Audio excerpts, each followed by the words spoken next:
हाय नमस्कार, मैं हूँ गीता शर्मा और उपस्थित हूँ आपके बीच। अधिक भागने से, अधिक दौड़ने से हमें सफलता मिल जाती है, ऐसा नहीं होता। जिंदगी में लक्ष्य साधना बहुत ज़रूरी है।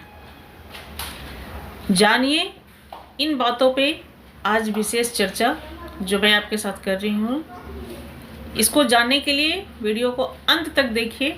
यदि आपने अभी तक मेरा चैनल सब्सक्राइब नहीं किया है तो प्लीज़ सब्सक्राइब कर लीजिए और बेल आइकन को प्रेस कर दीजिए। ऐसा क्या है कि यदि आपको मेरा वीडियो पसंद आता है, यदि जो मैं बातें आपसे शेयर करती हूँ, जो मैं आपको के बीच लाती हूँ, अगर वो बातें आपको पसंद आती है तो प्लीज़ मेरे वीडियो को लाइक और शेयर करना ना भूलिए। चलिए चलते हैं मुद्दे की ओर।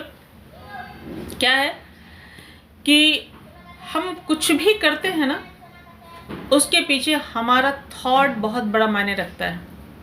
हम क्या करते हैं, क्यों करते हैं और कैसे करते हैं, ये बहुत बड़ी बात है, बहुत बड़ी चीज़ है। इसी के संदर्भ में एक बहुत ही रोचक कहानी है, स्टोरी है, जो मैं आपके बीच रखना चाहूँगी, जो स्वामी विवेकानंद से संबंध रखती है। और मैं यहाँ पे बताऊँ आपको कि एक बार क्या हुआ कि विवेकानंद जी कहीं विचारों को व्यक्त कर रहे थे। वहाँ पे बहुत सारे लोग उपस्थित थे, सभी उनकी बातें बहुत गौर से और ध्यान से सुन रहे थे। इसी बीच एक आदमी वहाँ पे आया और वो भी उनकी बातों को सुनने लगा। उसके मन में बहुत बड़ी जिज्ञासा थी अपने सवाल का उत्तर जानने के लिए। उसने विवेकानंद जी से अपने प्रश्न पूछे। उसने कहा कि गुरुदेव, मैं बहुत मेहनत करता हूँ, सुबह से रात तक मैं बहुत मेहनत करता हूँ, अपनी पूरी कोशिश करता हूँ, पूरी जी जान लगा देता हूँ, लेकिन फिर भी मैं सफलता नहीं मिलती, मैं सफल नहीं हो पा रहा हूँ। वो अपना बोलता रहा, लेकिन स्वामी विवेकानंद जी अपनी भाषण, अपने विचार लोगों के सामने व्यक्त करते रहे। यह व्यक्ति जो है बार बार अपने सवाल को रिपीट करता रहा सामने से। विवेकानंद जी उस पर बिल्कुल भी ध्यान नहीं दे रहे थे, ऐसा उस व्यक्ति को लग रहा था। उसने अंतिम में बहुत ही झुंझला कर, बहुत ही गुस्सा होकर बोला कि आपको सुनाई नहीं देता क्या? आपको मेरी बात समझ में नहीं आ रही है? मैं आपसे बार बार ये पूछ रहा हूँ कि मैं बहुत ज़्यादा, चाहे जितना भी प्रयास करूँ, दिन रात, सुबह से लेकर रात तक मैं बहुत मेहनत करता हूँ, लेकिन मुझे सफलता नहीं मिलती। तो विवेकानंद जी ने कहा कि मैं तुम्हारे प्रश्न का जवाब दूं, उससे पहले तुम्हें मेरा एक काम करना होगा। तो व्यक्ति बोला कि क्या करना होगा, मुझे बताइए, मैं हर वो काम करने के लिए तैयार हूँ। तो विवेकानंद जी बोले कि मेरा एक कुत्ता है, उसे तुम्हें थोड़ी दूर से टहला कर लाना पड़ेगा। वो व्यक्ति पहले तो थोड़ी सी संकोची मन से उनकी तरफ देखा, संकोच किया, लेकिन फिर उसे लगा कि नहीं, अगर मुझे उत्तर अपना जानना है तो मुझे ये काम करना पड़ेगा। तो उसने क्या किया कि उनका कुत्ता लिया और लेकर के उनको घुमाने के लिए चल दिया।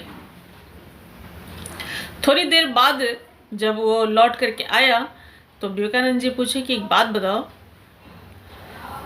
तुम बिल्कुल भी अशांत नहीं हो, बिल्कुल शांत दिख रहे हो, तुम्हारे चेहरे पे थकान भी नहीं दिख रही है, और ये कुत्ता जो है इतना तेज तेज ये सांसें ले रहा है और ये बहुत थका हुआ सा महसूस हो रहा है, ऐसा क्यों? तो वो व्यक्ति पहले तो हंसा बहुत ज़ोर से और बोला कि स्वामी जी, ऐसा है कि ये स्थिर से कहीं खड़ा ही नहीं था। मैं इसे इधर भी लेके जाता, कभी ये इधर भागता, कभी ये उधर भागता, कभी मेरी हाथ से छूटकर भागने की कोशिश करता। सारी जगह जहाँ भी मैं इसे लेकर गया, यह बस इधर से उधर, उधर से इधर, इधर से उधर दौड़ता ही रहा, इसलिए इसका ये हाल है। तो स्वामी जी मुस्कुराए और बोले कि तुम्हारी इस बात में ही तुम्हारे प्रश्न का उत्तर छिपा हुआ है। तो वो समझ नहीं पाया, थोड़ी देर सोचा, लेकिन सोचने के बाद भी उसको समझ में नहीं आया कि मेरे प्रश्न का उत्तर इन बातों में कैसे छिपा हुआ है। तो वो बोला कि मेरी समझ में तो कुछ भी नहीं आया। तो स्वामी जी बोले कि तुम्हारा कहना है कि तुम दिन रात मेहनत करते हो लेकिन तुम सफल नहीं हो पा रहे हो, सक्सेस नहीं हो पा रहे हो। इसका एक वजह है, इसका वजह ये है कि तुम किसी एक लक्ष्य को साध कर आगे नहीं बढ़ रहे हो। सुबह से शाम तक, रात तक तुम मेहनत करते तो हो, लेकिन तुम कभी इस रास्ते, कभी उस रास्ते, कभी इस पग पे तो कभी उस पग पे तुम छलांग लगाते रहते हो। यही वजह है कि तुम्हें आज तक तुम जिस तरह से सफलता प्राप्त करना चाहते हो वो उस तरह से तुम सफल नहीं हो पा रहे हो। यानी कहने का तात्पर्य उनका ये था कि हमें लक्ष्य साधना चाहिए। यदि हम एक लक्ष्य को साध कर आगे बढ़े और उस पर अपनी पूरी तन्मयता के साथ मेहनत करें तो मुझे सफलता जरूर